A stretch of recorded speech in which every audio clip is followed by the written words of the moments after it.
that system is our enemy. But when you're inside, you look around, what do you see? Businessmen, teachers, lawyers, carpenters, the very minds of the people we are trying to save.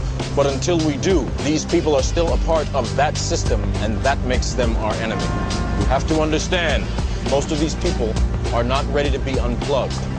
And many of them are so inert, so hopelessly dependent on the system, that they will fight to protect it. I'll handle that. Handle us. You'll handle us. You know, your predecessors had much more respect.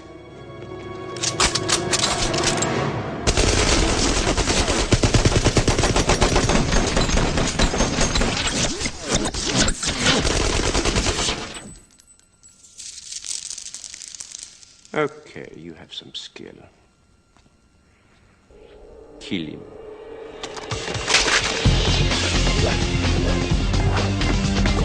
Online communities are messy.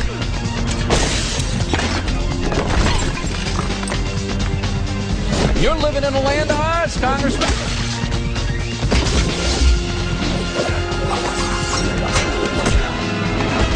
Most people don't regard what I do as manipulation because it's based on science. But there is a little bit of art to it. Fuck you, Frank! Electability. Do you have it?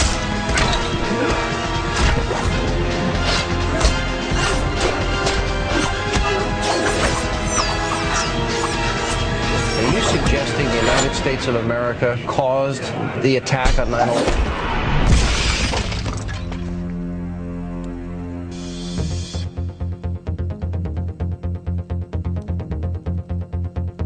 You see, he's just a man.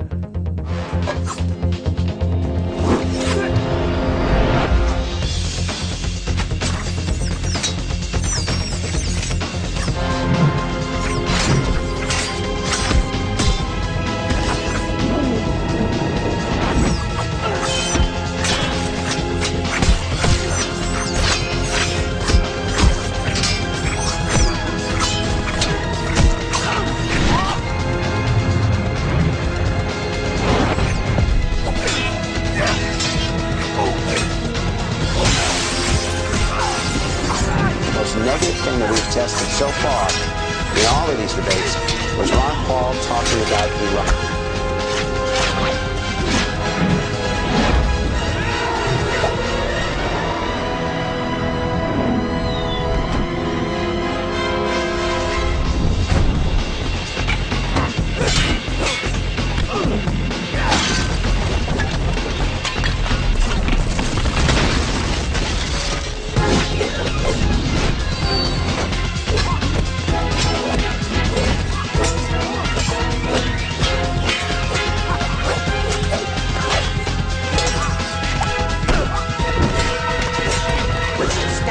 This way they have in every campaign. He did not win this debate.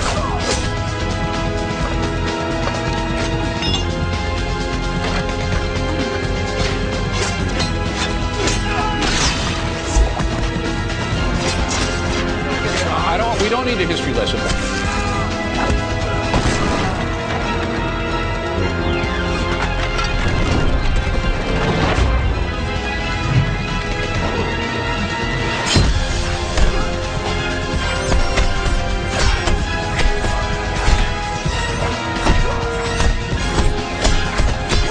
Saying that we should take our marching orders from Al-Qaeda. How many of you thought Ron Paul won the debate? No hands going up. I think that says an awful lot about that textbook. God damn it, woman, you will be the end of me.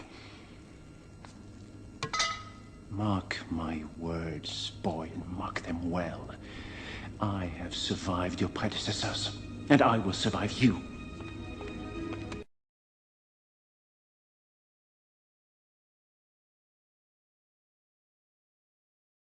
Shut the fuck up!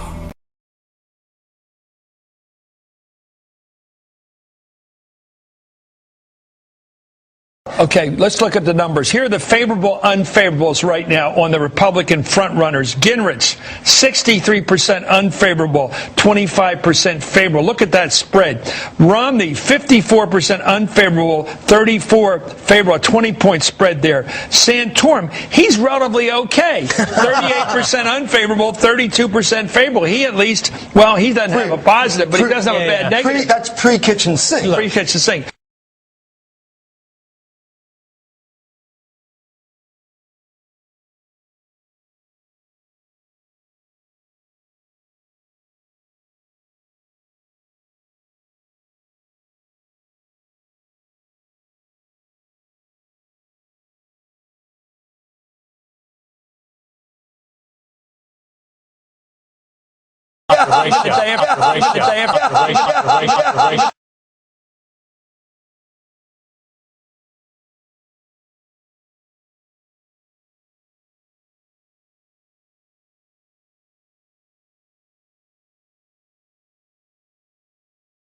Some really strange things that's going on here tonight in the Nevada caucuses. It would suggest massive vote fraud across the state. Mr. Voter, sir, I want to see what is going on in there. You're not making me leave. I'm not leaving. I'm not leaving. I will never leave. You will never stop me. I'm here to defend democracy, and I want to see what's going on. Mitt Romney's still about where he was. Newt Gingrich's numbers are beginning to come down just a little bit. And here's why that's important. There were 500 precincts that were out here in Clark County with just 1,000 votes separating Newt Gingrich and Ron Paul for second place.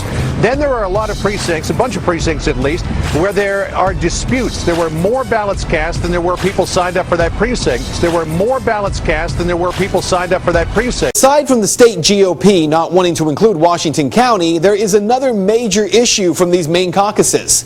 Even though Governor Romney was already declared the winner, the numbers that the state GOP in Maine are reporting are, according to caucus chairman, incorrect. Take, for instance, Waldo County, where voters from 18 towns gathered for municipal caucuses in a countywide event. A total of 138 votes were cast. In the official Maine GOP tallies, however, the results from all but one of those communities, all but one, were given as a series of zeros below the name of each candidate, meaning the official tally shows that no one voted. The town of Belfast was one of 10 towns that held a joint caucus on the same day. That caucus was held on February 4th. I talked with Matt McDonald, a pastor of a small community church in Belfast. He was nominated as the chairman of the Belfast caucus. He says 22 people showed up and they caucused on the 4th. McDonald also says that the state instructed the chairman of the caucuses to not read any of the votes aloud, and instead to send them directly to Augusta. As his first order of business, McDonald made a motion to have the votes read aloud at the caucus, and it passed unanimously. At the end of the caucus, we caucused, and the vote was 8 for Ron Paul, 7 for Rick Santorum, 5 for Mitt Romney, and there were 2 undecideds. We recorded this publicly, we counted it publicly. So public that McDonald tweeted the results on the night of the 4th. Take a look. But on Monday of this week, hearing all the controversy surrounding the announcement of Governor Romney as the winner, McDonald checked the state party's website and saw that no results had been posted from the Belfast caucus. The lady on the line said that she had received our tallies, our votes, but hadn't recorded them online yet. And she said Romney with 9, Rick Santorum with 5, Ron Paul with 2. Well, of course, those were not the right numbers, and I told her, I'm sorry, ma'am, those aren't the right numbers. And she said, well, those are the numbers we have. And I said, well, there are 22 Republicans down here in Belfast who would tell you different because we counted our votes publicly. And it's kind of her, it's in light of that, her voice kind of changed, and she said, thank you very much, we'll record this, and we ended the conversation. And that is just one of several very strange inconsistencies. You see, dozens of towns on the GOP site are listed as if no one voted, including in Waterville, Maine, home to 15,000 people. A count on the site, as Maine goes, indicates that Congressman Ron Paul may have already won over Governor Romney by 10 votes. Can you say Iowa 2.0?